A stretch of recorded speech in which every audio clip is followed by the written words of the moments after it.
Hi guys, and welcome to Can Park Spousal Canada's YouTube channel. This guide is for those who are applying for Canadian citizenship using IRCC's online portal. What you're seeing right now is canada.ca's website, which is where everything starts.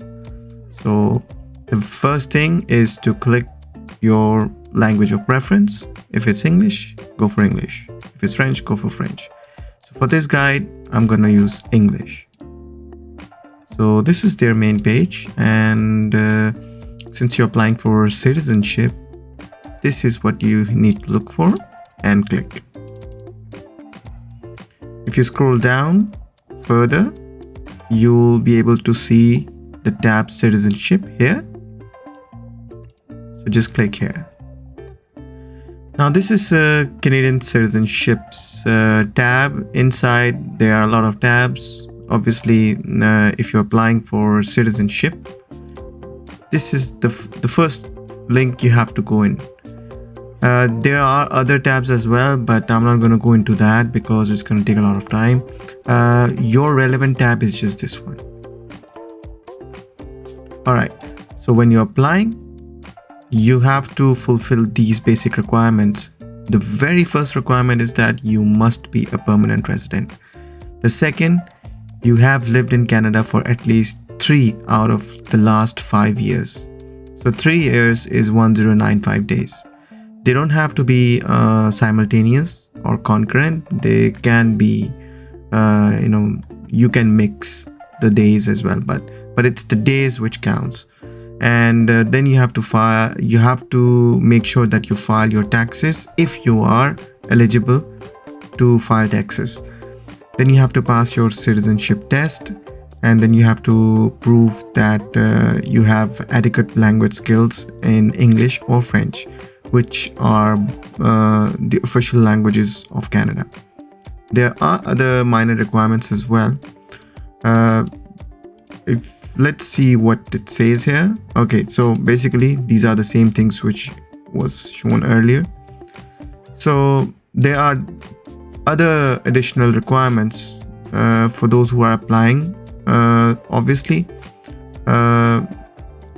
you have to go through these. I'm not going to go into this because this is a guide on how to apply for Canadian citizenship using online portal. So we're going to go straight into the portal. Alright, so the fees to apply is $630 Canadian dollars for adult and 100 for minor. And you have to pay your fees here. If you go here, you'll be able to see how to pay the fees. Citizenship, continue. And this is where you pay your fees. Just select one here, okay, and then you go submit, and then you log in and pay. So this is whatever receipt is generated, you just have to enclose that receipt in your application process. Obviously, I'll be able to show you that. So let's get started. Step 1. Overview. Alright, so when you're applying online, okay, so they are now giving you an option to apply for an electronic citizenship certificate. They call it e-certificate, or you can opt for the traditional paper certificate. And this option is available for both paper-based application and online-based application. And they have been giving option for an e-certificate for applicants who have applied before January 4th this year, 2023. And they have been giving that option to those. Now, if you're applying online, if you're opting for an online citizenship application, you have to make sure that you are eligible to apply online. For example, if you're applying as an adult, which is 18 and plus, you can apply online, even as a family together as a group. However, if you have any minor which is under 18, you can only apply as paper application for now. Unfortunately, these are the drawbacks, but if you are above 18, you are eligible to apply online. And that was the main thing which I just wanted to get across. Now, if you want to apply, you just click here. Yeah. This is a very small link as compared to other. This is a very small text basically as compared to other text which is visible here. But this is where you have to click. See, it's right here. Okay, when you click here, it will take you to the portal's page. Right. So this is the online portal's landing page. From where you have to start building up your citizenship application. And I'm gonna go through all those steps one by one so that it's easier for you to file your citizenship application. If you're coming here for a first time, then you have to click here. If you already have an account, then you click on sign in straight away. So we're going to click here since we don't have an account right now. So we're going to click here. It's asking for a valid ID, email ID. And it's asking if you are permanent resident or not. Yes, you are, because without that, you cannot apply for citizenship application. Will you be at least 18 years of age when you submit your application? Obviously, I have explained earlier that only 18 and above are able to apply through this online portal. Minors must apply via paper. So we have to click yes here. Obviously, this guide is for those who are applying for their own application. So we're going to click yes just for myself. And obviously, if you want to add more people, or if you want to if you're filling application for someone else, then you click on this option. Next is will you be using a representative? This guide, no. Now, what is the result on your physical presence calculator? This is another link which you have to use to make sure how many days you have spent abroad, or if you are qualified to apply or eligible to apply for citizenship application. You have to complete 1095 days inside Canada to be eligible to apply. And this is where it says, so we say, yes, I have spent 1095 days or more. Did you include time spent outside Canada as Crown servant in your physical presence? No. Did you include time spent outside Canada as a family member of a Crown servant in your physical presence calculation?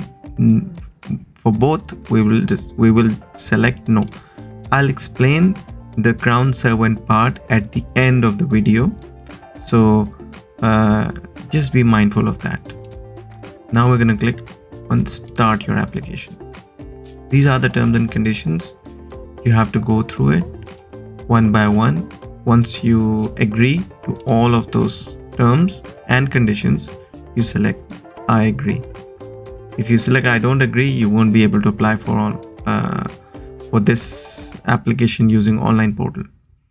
So we'll say continue and create our account. Step 2. Create portal account. So let's create an account.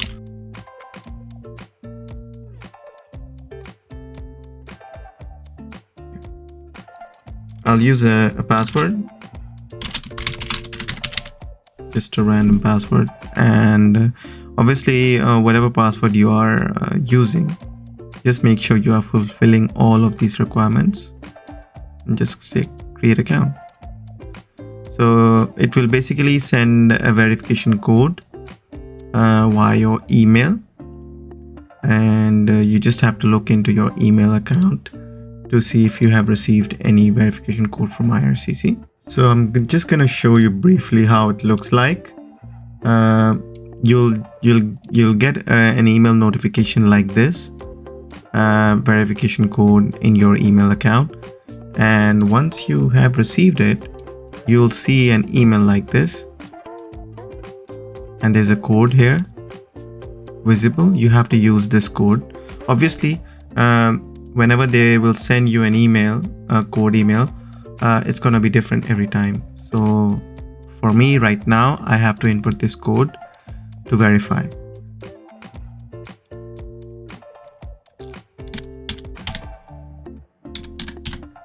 Right, once you have entered this email verification code, just click on confirm code, and now it has registered. You have to use that same credentials which you have used earlier at the time of registration. Step 3. Logging into portal. So let's log in using our credentials.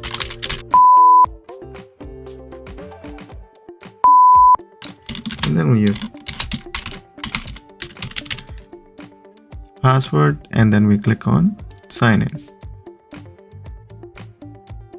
This is the page, the online portal, where you will work on, and I'll explain you all of these tabs one by one on how to fill this application. You have to make sure that your application is complete before you submit. So just bear with me while we go through each individual step. Step 4. Tab 1. Personal info. The very first tab is about the personal information. So we'll go through all the questions one by one. In which language would you like to receive service? English or French, as per your preference. Do you have any special needs which requires accommodation? No. If you have any doubts about any question, just click on any question mark or help where it says. So it will tell you the options which you may need if you have any special needs. UCI, you will be able to find the UCI number and record of landing page, COPR, or your PR card. Okay, so for this, I'll just use the random numbers.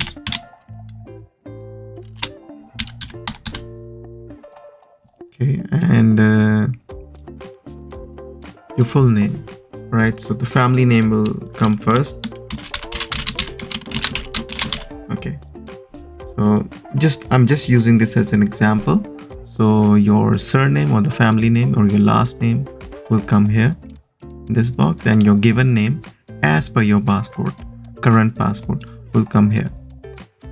And if you have changed your name for any reason after becoming permanent resident, then you have to choose the appropriate option here. If you select, usually we select no. Have you ever used any other name? It's up to you. It's up to your history. If you have used any alias or nickname, or even your maiden name, etc. So if you have used your maiden name before and changed it after getting married, then you select yes, and then you mention your maiden name, and you have to choose the reason. So just choose an appropriate reason as per your situation. Your gender, okay, for this I'm gonna go for male. Have you changed your gender? Okay, usually it's no. So height, you just use whatever height you want, obviously whichever height you have. Okay, so eye color, okay, choose whichever eye color you have, and just use your year, date of birth. So I'm going to use sample date of birth here. Have you corrected your date of birth on your immigration documents or legally changed it since coming to Canada? In most cases it's no. Do you need to correct your birth certificate? No. Okay. So whatever hometown you have. Okay, so you just write down whatever you have.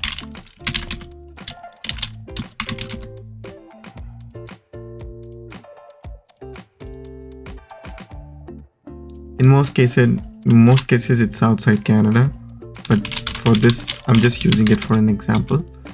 And choose whatever status you have. If you're single, choose single. If you're married, separated, divorced, common law, widowed. If your marriage has been annulled, just choose your appropriate option. Once you have completed this tab, the personal info tab, you can click this button, check if page is ready. This will tell you if the page is complete or not. If you click here, it will bring you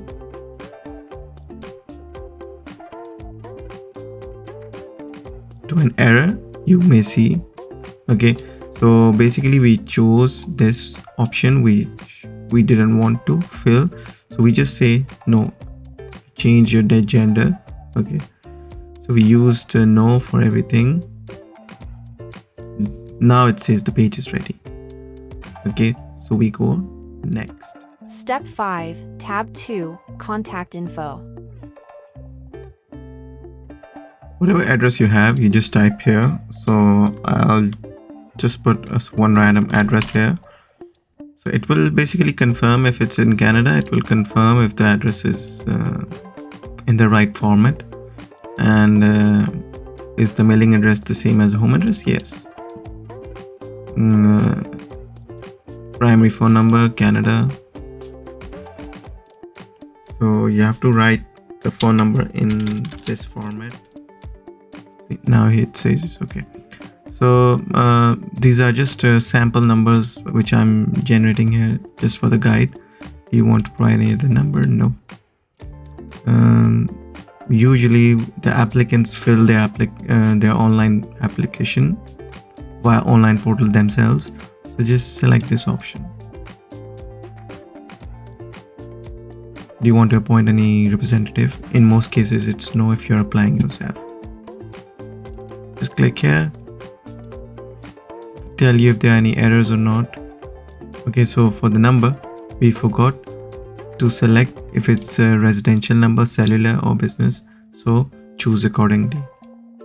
Now it says the page is ready. And this was basically the contact information which it was asking. So the email, home address and primary phone number and representative, it's all part of the contact information. So this tab is ready and we'll move on to the next one. Step 6, Tab 3, Identification. So for identification and photo, you need one digital citizenship photo. It will tell you the kind of photo you need to upload. It should be taken at a studio or a photo studio by a commercial photographer, and you have to upload it. You may upload the printed photo by scanning it or through your mobile phone, but it's better if it's taken in a photo studio. And the file size must be less than 4 MB. This is the minimum pixel size of the photo.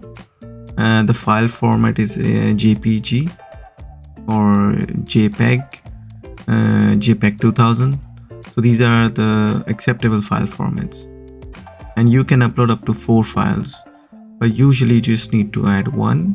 So we'll just use a sample photo which we found on the IRCC's website.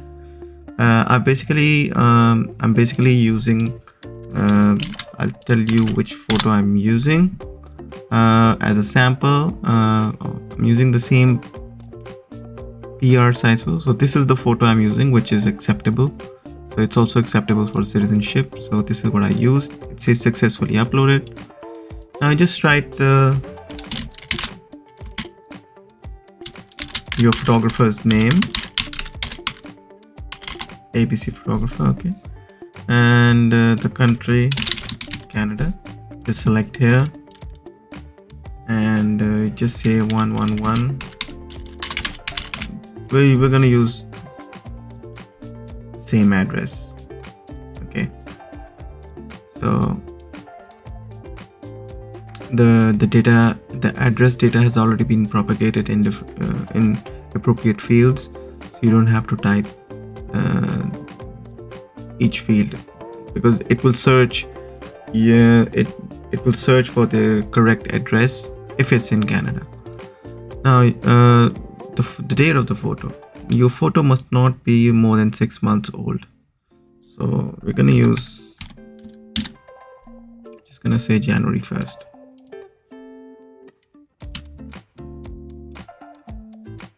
Okay, and it says you have to upload 2 pieces of IDs. So you have an option to choose for 2 pieces of IDs. Now, the first one, the person ID one, can be your passport's bio page or your PR card's scanned copy. So let's go for the bio page. I'm going to use a sample bio page. And now for the second ID, I'll just use, let's say, for example, a driver's license. Okay, and I'll just use one photo. Okay, now you just have to make sure that you're adding your driver's license or your health card or your senior citizenship card, scanned copy. Anything which is issued by a foreign government you can use as a second personal ID. The first personal ID must have your date of birth, photo and signature. And you can use your expired PR card as well in your personal ID one. So this is telling me that this page is ready. Here it says it's ready, which means that I have filled all the appropriate fields which are required here. And then we go to the next part. Step 7, Tab 4, Residence and Tax. So this is the residence and tax section, the fourth section basically. So it is asking you to write down all of your addresses for the past 5 years, which is basically your eligibility period. So you have to write all of your addresses here. So what I'm gonna do is I'm gonna use that same address as a sample address. Obviously you have to write your original address. So let's say I just want to cover the 5-year period. So 18 Feb 08 to 2023. This is my current address, and just have to type Canada here.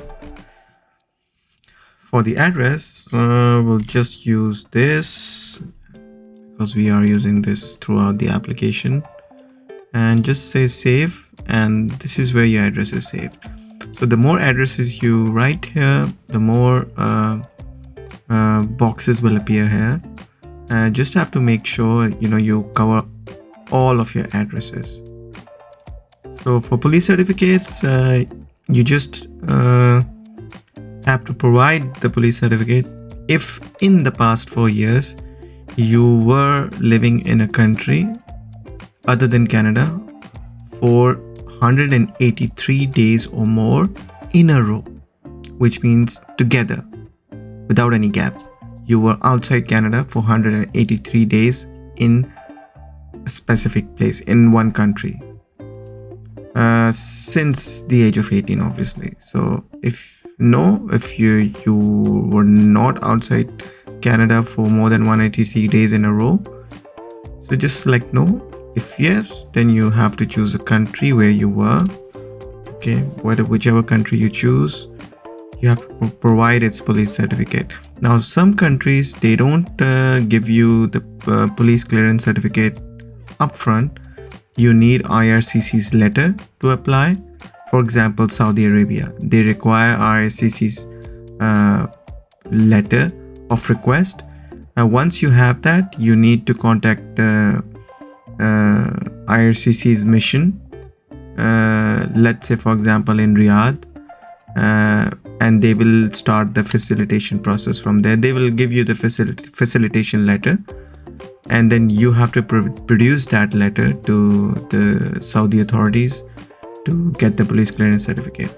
So that's how it is. Okay, so whichever country you want to select here, you select here. Okay, if it's Saudi Arabia, it's Saudi Arabia. If it's Afghanistan, it's Afghanistan. Whichever country. So if you have the police certificate, just upload it here. Press the add button and upload it, just like the rest of the documents or the images. So if since we are going to select no here, select it. Now this is asking about your social insurance number, which is related to Canada. Temporary tax number or individual tax number. ITN, I believe, is for US. So if you have any income tax numbers which you want to declare, you select yes and then provide the number. Obviously for Canada, it's CRA, the social insurance number. And if you have one, you provide. If you don't, just select no. In most cases, if you are permanent resident, you do have so your social insurance number. So you just write your social insurance number here. Okay.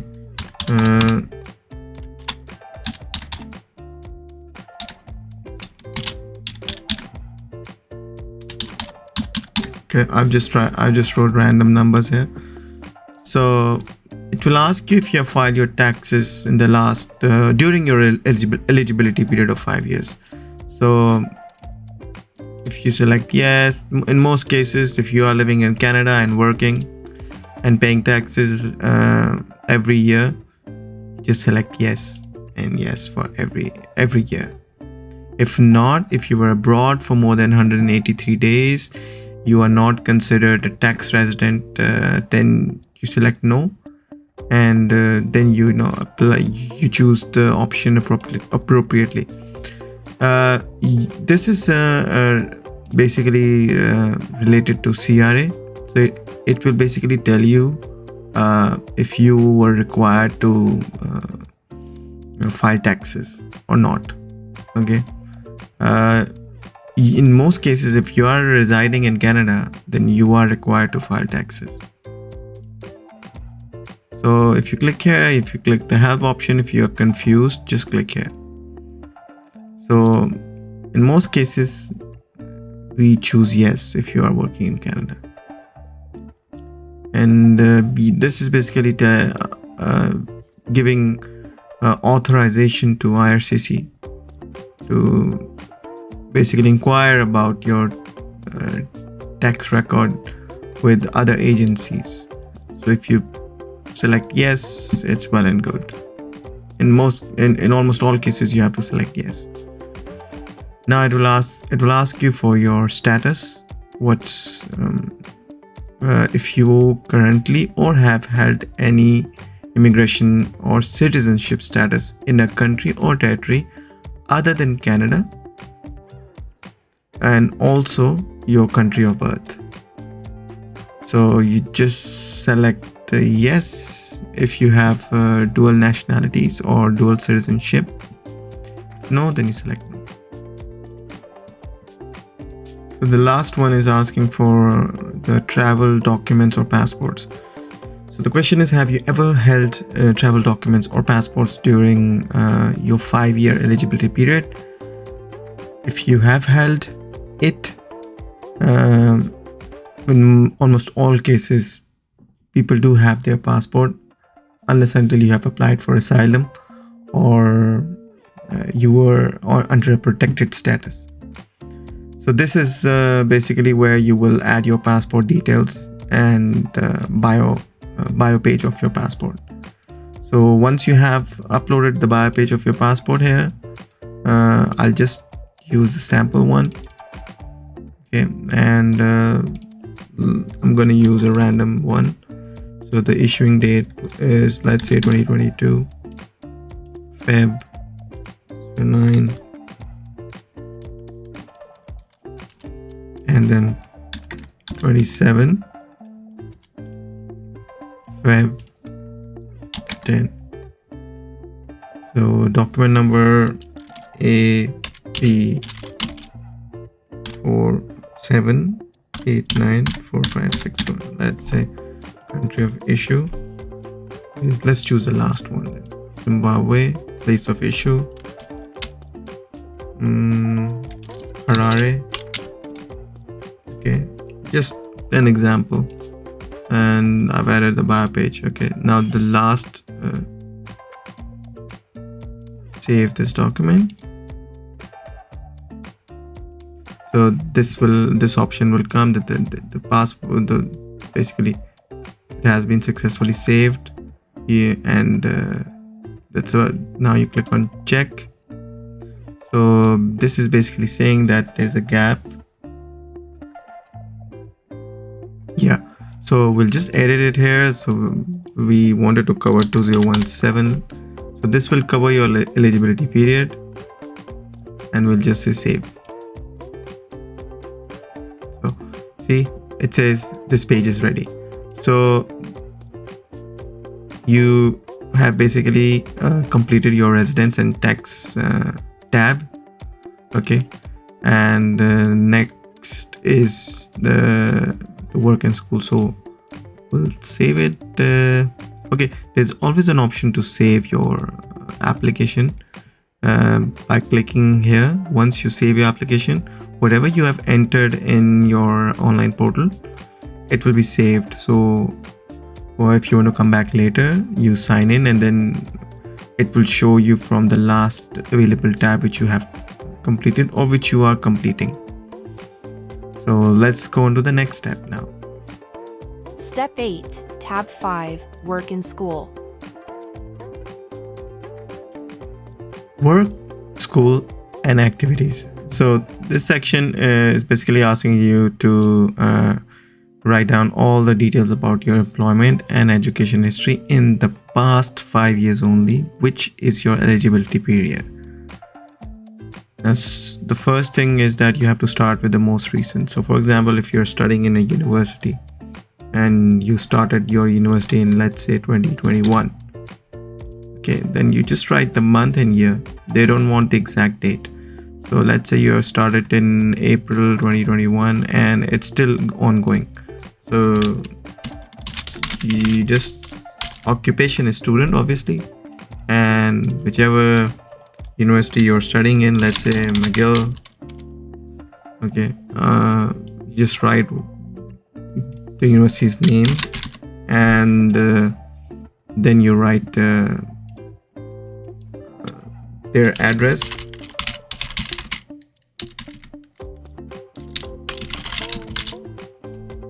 So this is the address. Let's say we will go right down here and it will search for the address and it will say, is this the address? Okay, you just click here and then save the activity. So this is your current activity. Okay, you can add more here. Okay, let's say you were working as well before this. So let's say we'll go into March 2021. Okay, so let's say from 2016 January 2016 to 2021 March. Okay, you were working as a, let's say, as a manager, okay, in store, okay, some, let's say more Walmart. Okay, so you can say you can write whichever employer you were working with. Okay, so Walmart will use their address. Okay, so we have one Walmart at Codenej, so we'll use that as an example. Okay, now You just type your address here and it will basically propagate all the fields automatically. So you save it here. Now according to this, you don't have any gaps, okay, because the first one is the latest one, the present one, which is your student, you're studying, okay, and the second one is your employment based record, personal history. So you, even if you're unemployed, you just write unemployed for that period, and just don't leave any gaps. If you leave any gap, this page will either give you an error or your application will be returned. Once you have this visible here, this page is ready. It means that you have fulfilled the basic requirements of that particular tab. Okay, so we have filled this section. So let's move on to the next one. Step 9, Tab 6, Prohibitions. So this is the prohibitions section. If you're applying for Canadian citizenship, you have to make sure that your record is clear. We'll go through it one by one, so you'll be able to understand what kind of things I'm talking about here. So it's basically the first one is asking for are you now serving a term of imprisonment? So your answer should be no. Or are you on probation? Your answer should be no. Are you on parole? Your answer should be no. Are you now serving a sentence outside Canada for an offense? Your answer should be no. Are you now charged with on trial for, subject to, or a party to an appeal related to an offense under Canadian Citizenship Act or an indictable offense in Canada? Your answer should be no. And also for an offense outside Canada, your answer should be no. Are you now or have ever been under a removal order? Have you been asked by Canadian officials to leave Canada? Okay. In almost all cases, you select no. If you type yes, then you will get different options, or you will get different warning signs here. So in most cases, your answer should be no. Are you under investigation for or charged on trial for, subject to, or a party to an appeal relating to, or have been convicted of a war crime or a crime against humanity? Obviously, answer should be no. In the last 5 years, immediately before the date of your citizenship application, were you prohibited from being granted citizenship or taking the oath of citizenship because of misrepresentation or withholding material circumstances? So obviously these are very common in immigration field, when people purposely omit information such as their refusals or their removal orders for Canada or any other country with which Canada has information sharing agreement, for example US. So in most cases it should be no, but if you have, then you have to select the right option. In the last 10 years, immediately before the date of your citizenship application, was your Canadian citizenship taken away for or revoked for reasons of false representation, fraud, or knowingly concealing material circumstance? So it's asking for the last 10 years. So the answer should be no. So in the 4 years immediately before the date of your citizenship application, have you been convicted of a criminal offense? No. Have you been convicted of an offense outside Canada? No. While being a permanent resident, have you been convicted of these charges? No. These are very serious ones, the number 9 ones. Have you been convicted outside Canada? No.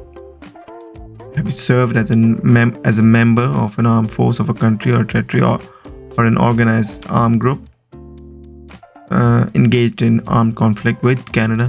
No. So in the end, it will basically asking you to confirm that you have understood all the options and selected appropriate answers. Once you select that, this dialog will show you that the page is ready.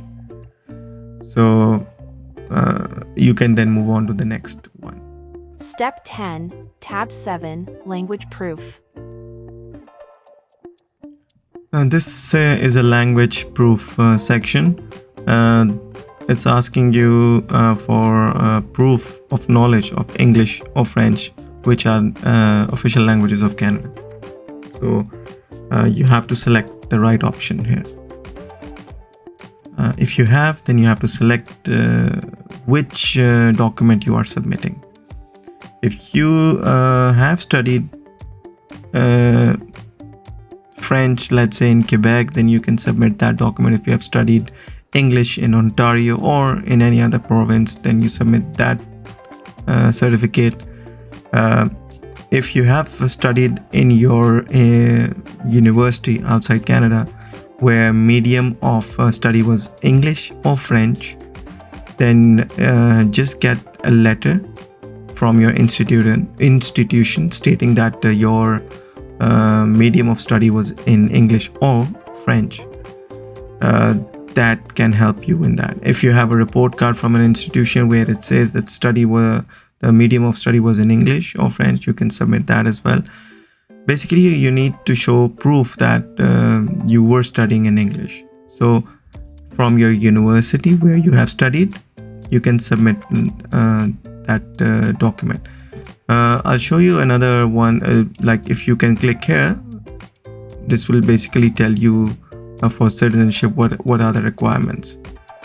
This is basically like a question answer thing. If you are between 18 to 54 years of age, then you need to provide language proficiency up to CLB level 4 or higher. Okay, minimum requirement is level 4 or high.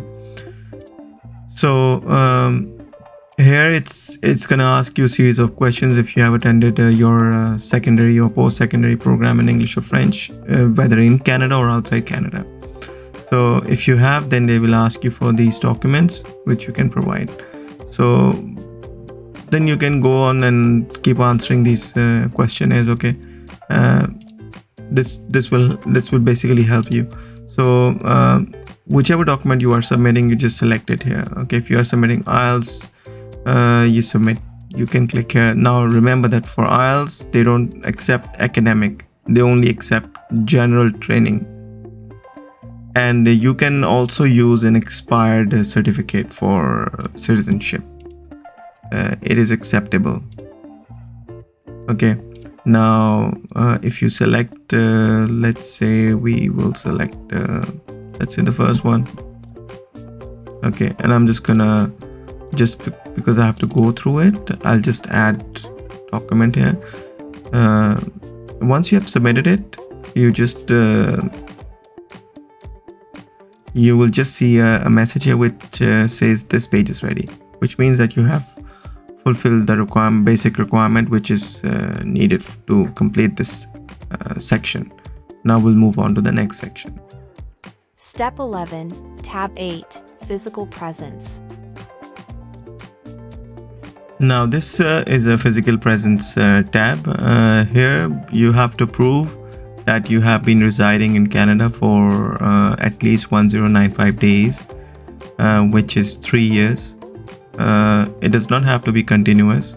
Your eligibility period is 5 years. So the day you sign this application, you have to go back 5 years. So that basically is your eligibility period. So in that 5 years, you have to reside within Canada for 3 years, which is 1095 days. And you just have to read these instructions so you will understand what they're asking about. Now, it's asking for the crown servant. Now, I'll tell you what the crown servant is.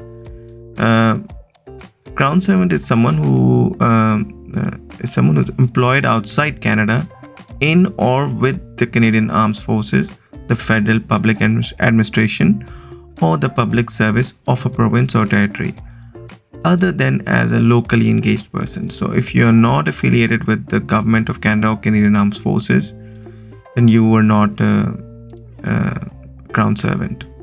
So you just select no. During the eligibility period, did you live outside Canada as a family member of a crown servant? If you have, then select yes, otherwise select no. Because for crown servants or the family members of crown servants, if they're residing abroad, the physical presence is it's counted in the physical presence calculator if they are residing abroad. So that's why they're asking these questions. So if you select no, then you just have to tell them on which date you became permanent resident. Let's say we'll say 2015 January 1st. Okay, just an example. So during the eligibility period, did you spend time serving sentence? No, because if you have spent time in prison on parole or probation, that time won't be counted towards your physical presence.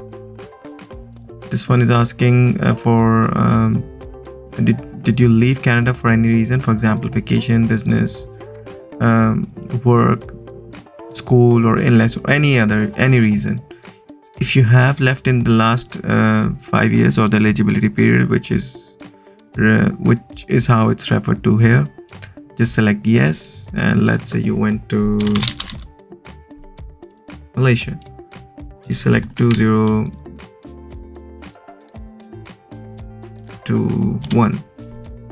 Okay, so you just went there on vacation for 1 month, let's say 1 and then 2022 tourism. Okay, so these are the options you will get. Just make sure you don't leave any gap, because this is your citizenship application. It's a serious application, so just make sure you don't leave any gaps here.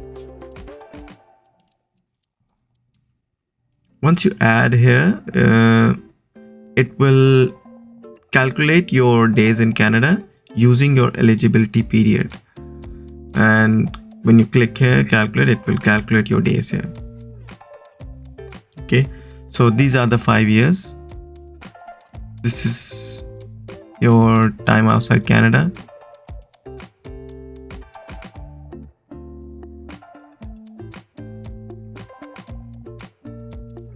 You may edit it if you want to add more. Okay, basically I wrote for 1 year, okay, instead of 1 month, so this was my mistake. Okay, so we just say tourism, then we say calculate here. Now it's coming correctly, so 29 days. Okay, so basically it's saying that you are eligible as per what you have written. Okay, so this is my eligibility period. Okay, so my application will be assessed on this eligibility period. Now this section is complete. This is the physical presence, so this one is complete. So we'll move on to the next section now. Just make sure that this page is ready. Dialog box is appeared with green logo, tick logo. Step 12, tab 9, consent.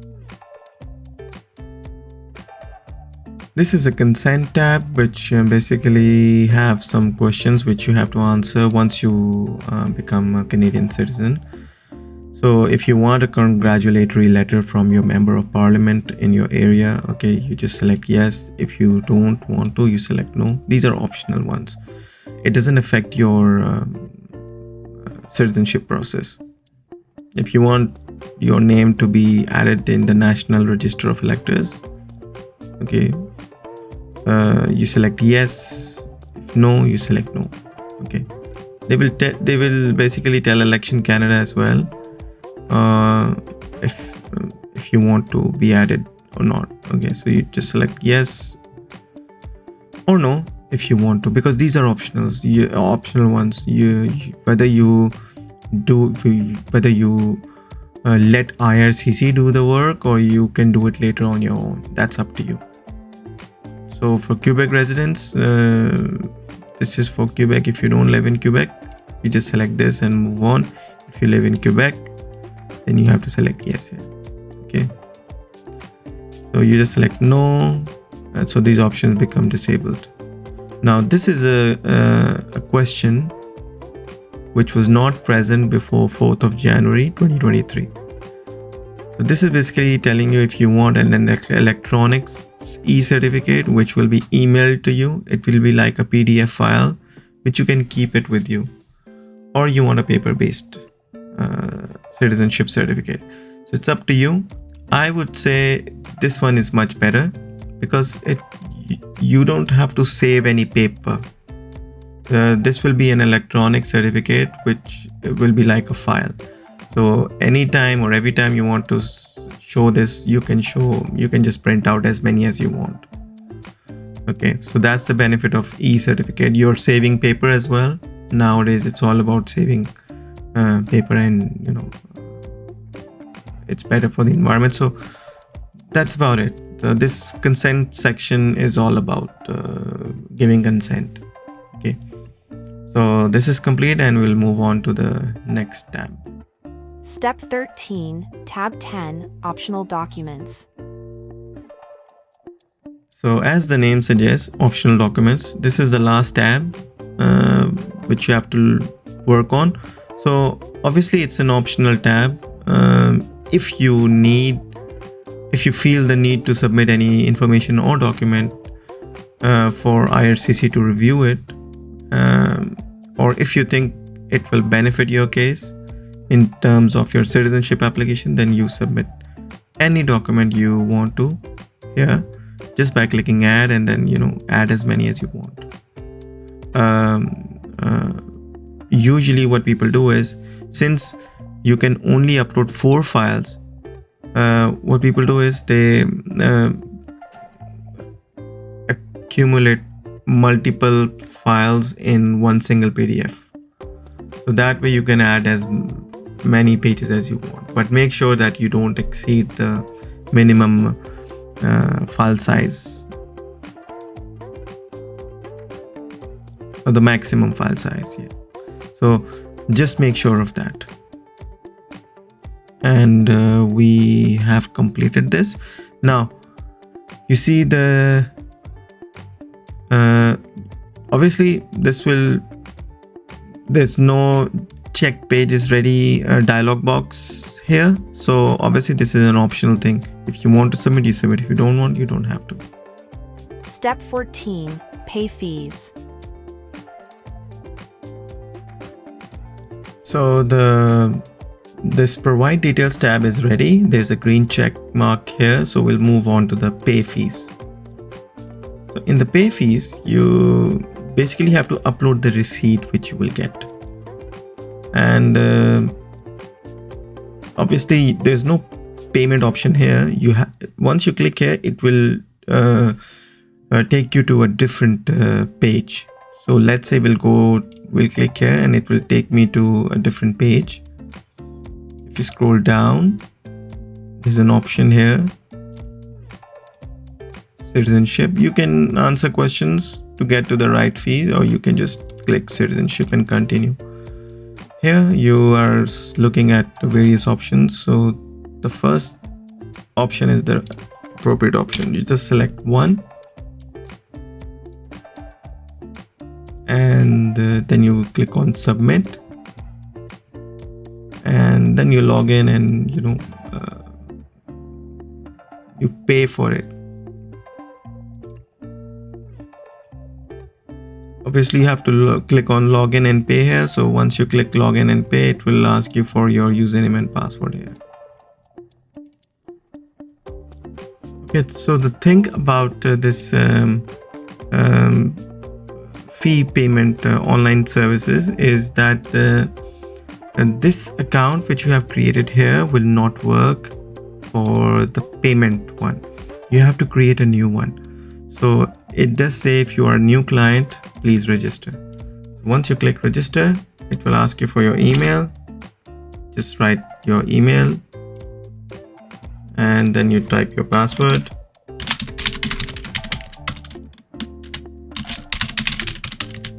Okay, so just make sure you are fulfilling all the requirements for creating password.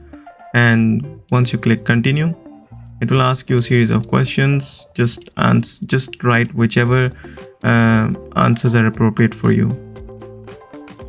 I've just typed random answers or just for sample. Okay, so once I press continue, now it's asking me to check my email. So there must be obviously there's a code in my email, so I have to check my email and see what the code is. So once you select your email for registration, you will receive an email with something like this. And once you click on the email, there will be a code. This is the code which you will get. I mean, obviously this is the code which I got, so I just have to input this code here. For everyone it's going to be different, so it's 2248 24888 24688. So once we click on verify, yes, so the account has been created. So once you click on confirm, this will ask you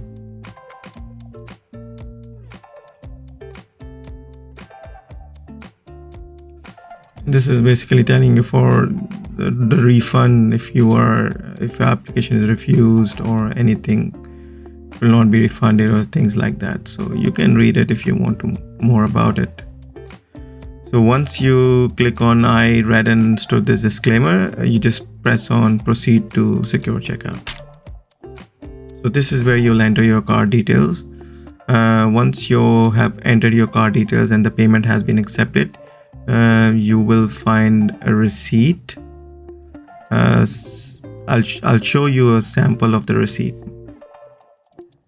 Once you complete the payment, this is how it will look like. The payment receipts, and you can just click on get receipt and it will show you the payment. So this is what it is. You just click here and it will generate a PDF file. You just save it and then you just upload the receipt here. Once you have saved the file, you just upload the receipt here. And that's as simple as that. Once you have uploaded the receipt, this will show that this page is ready. So you just add your payment receipt here. Okay, once it's added, it says your page is ready.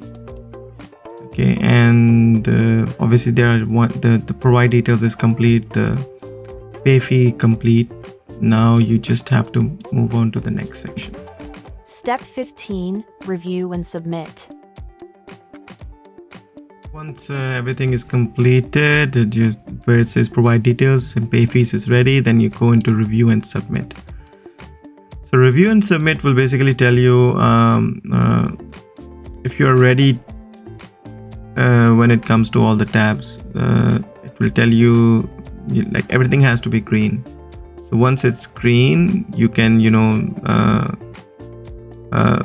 just make sure that all the information is correct before you finally submit it. And once you have reviewed everything and made sure that everything is correct and accurate and truth as per the best of your knowledge, then you click on the continue button. Step 16, sign your application. So now everything is ready to be submitted. You just click on the continue button. Your personal info, your contact info, your identification, residence and tax, work and school, prohibitions, language proof, physical presence, consent, and pay fee all must be in a ready state and in green color. Once you are satisfied, just click on continue. This is where it's asking you to sign your application. So just read all this carefully. To sign your online application, provide your name, the city where you'll submit your application.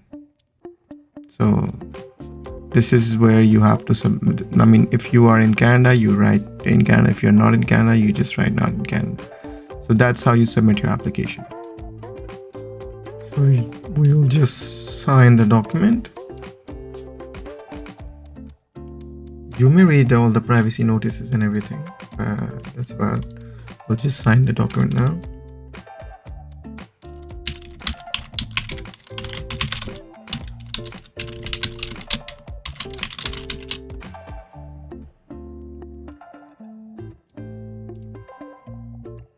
So once you fill it, you'll get this button, confirm and submit. So once you're satisfied with it and you have signed the document, just click on the submit button, confirm and submit, and you will receive this document that you have submitted. You have successfully submitted your application. Obviously, this is not your acknowledgement letter yet. It's just that your application has been submitted. This will remain like this, or this will go forward. It's up to you how you want to proceed with it.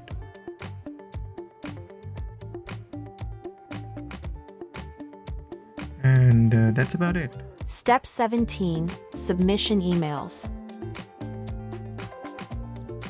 So once you submit this application, you'll receive 2 emails like these. Both are from IRCC. So one is the submission confirmation, and the other is how you may link your application. There is a link to download your application form which you have submitted. I think it's shown here. So once you click here, you'll be able to download your entire application which you have submitted. And the emails will look like this. This is the first one. This is what it shows.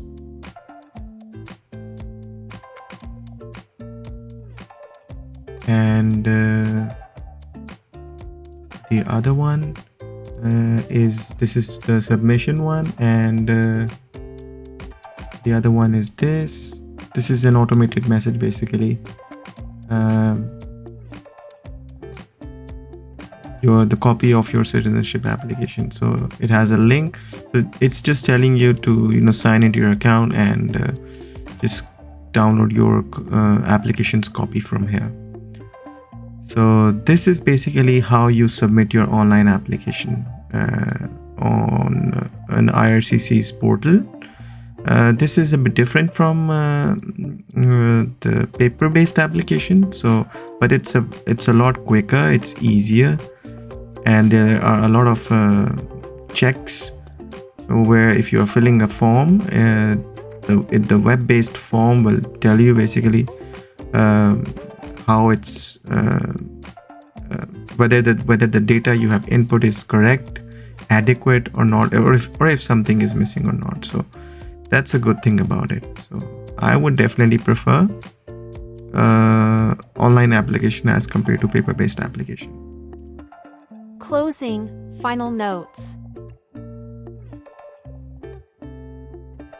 So this is Canada.ca's website, and inside that there's a section called Canadian Citizenship, and here you can learn all about the citizenship program. There are 5 eligibilities you need to look into. Being a permanent resident, living in Canada for 3 out of the last 5 years, file your taxes if you need to, passing your citizenship test, and proving that you have adequate language skills. So these are the main 5 eligibilities which you need to look into, and you can go through these documents as these are the official guidelines. There's also a specific guide for citizenship. It's called CIT 0002, and you can read this document. It will basically tell you how you have to fill those documents, or how to gather, how to complete the forms, and it has basically covered mostly every aspect of the application which you can think of. And This is covering mainly the paper-based version of the application, but it's also beneficial if you're applying via online application as well, via online portal as well. So just go through it. It's not that lengthy as compared to your PR application. The citizenship application is much brief, and just go through it and see what you can learn from it. These are the steps, okay, which are divided into steps to Canadian citizenship. So just go through them little by little, and I've only covered the filing of the application in this video, like how to file your citizenship application. That's it. Okay, and obviously it includes paying your fees, submitting your application. Okay, it doesn't cover the test preparation, the Canadian citizenship test preparation. It doesn't cover the interview or test or hearing. It doesn't cover other things. For example, there are two kind of portals basically. This is a portal which you use to apply for citizenship online. Okay, now if you want to track your application after getting AOR, like when you receive AOR, you'll get your application number, and your UCI obviously will be the same throughout the process, throughout your multiple applications. And this is where you will track your citizenship application. And obviously this is the same tracker which is used for PR applications. So they have been trying to integrate the PR and citizenship tracker in the same portal. So this is a tracker portal basically. So these are the two differences which you need to just make sure of. And last but not the least, this is a document which I would refer. Obviously, this is something which immigration officers use as their checklist. So if you go through it, you will understand how they proceed with the application. So it's mainly designed for paper-based application, and when it was transitioned into online application, most of the checks are done by the web form itself. In paper-based application, you as an applicant can't do these checks. They have case processing center agents who do all these checks. So I'll go through some of them, like for example, the forms date. Okay, the forms date must not be outdated. Okay, so you have to make sure that you're using the latest forms. There are signatures on the form. These must be filled. These must be filled in a specific way. Okay, there's a physical presence calculation form as well, which you used to submit, but not in the online portal. And now there are documents as well. So basically, the left column will tell you that the application is complete. The right column is basically telling you what may be deemed incomplete. So just make sure you go through it. I'll give the link in the description, or I'll give one link in the description, and it will direct you to a portal or website. Best of luck for your Canadian citizenship application.